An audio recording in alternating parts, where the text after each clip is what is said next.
International Criminal Tribunal for the Former Yugoslavia. Pengadilan Kriminal Internasional untuk bekas Yugoslavia atau yang biasa disebut dengan ICTY adalah pengadilan hukum Perserikatan Bangsa-Bangsa yang menangani kejahatan perang yang terjadi selama konflik di Balkan pada tahun 1990-an.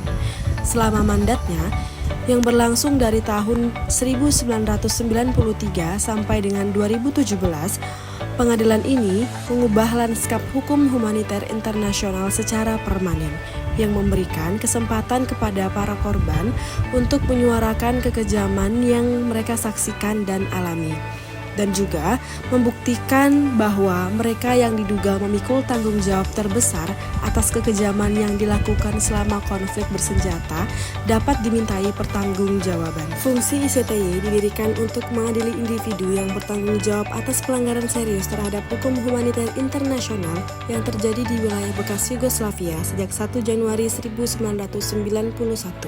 Pelanggaran tersebut mencakup genosida, kejahatan terhadap kemanusiaan, dan kejahatan perang. Tugas ICTY sendiri untuk menyelidiki dan mengadili individu yang diduga melakukan kejahatan di wilayah bekas Yugoslavia, membantu memulihkan perdamaian dan stabilitas di wilayah tersebut, dan mendorong penegakan hukum internasional. Dasar hukum ICTY didirikan berdasarkan resolusi Dewan Keamanan PBB. Resolusi ini memberikan mandat kepada ICTY untuk menjalankan tugas-tugasnya sesuai dengan hukum internasional, termasuk Statuta Roma yang merupakan dasar hukum bagi Mahkamah Pidana Internasional atau ICC. Kasus di ICTY dan analisisnya. Salah satu kasus terkenal disedangkan di ICTY adalah kasus terhadap mantan Presiden Serbia, Slobodan Milošević. Milošević didakwa atas tuduhan genosida, kejahatan terhadap kemanusiaan, dan kejahatan perang terkait konflik di Bosnia dan Herzegovina, Kroasia, dan Kosovo. Penyelesaian sengketa. Proses persidangan Milošević berlangsung lama dan kompleks, namun sebelum putusan akhir dijatuhkan, Milošević meninggal dunia dalam tahanan. Kematiannya menimbulkan berbagai pertanyaan tentang keadilan dan akuntabilitas. Kasus Milošević menunjukkan kompleksitas dalam mengadili pemimpin negara atas kejahatan internasional.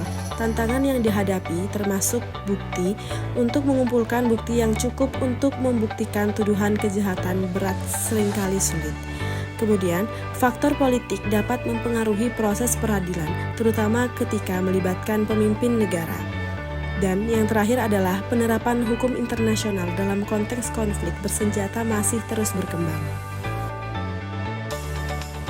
ICTY merupakan bentuk penyelesaian sengketa litigasi di tingkat internasional.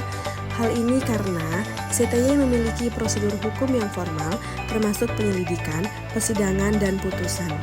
ICTY adalah sebuah badan internasional yang didirikan oleh PBB. Meskipun secara langsung mengadili individu, namun kasus-kasus yang disidangkan di ICTY melibatkan pelanggaran hukum internasional yang terjadi dalam konteks konflik antar negara.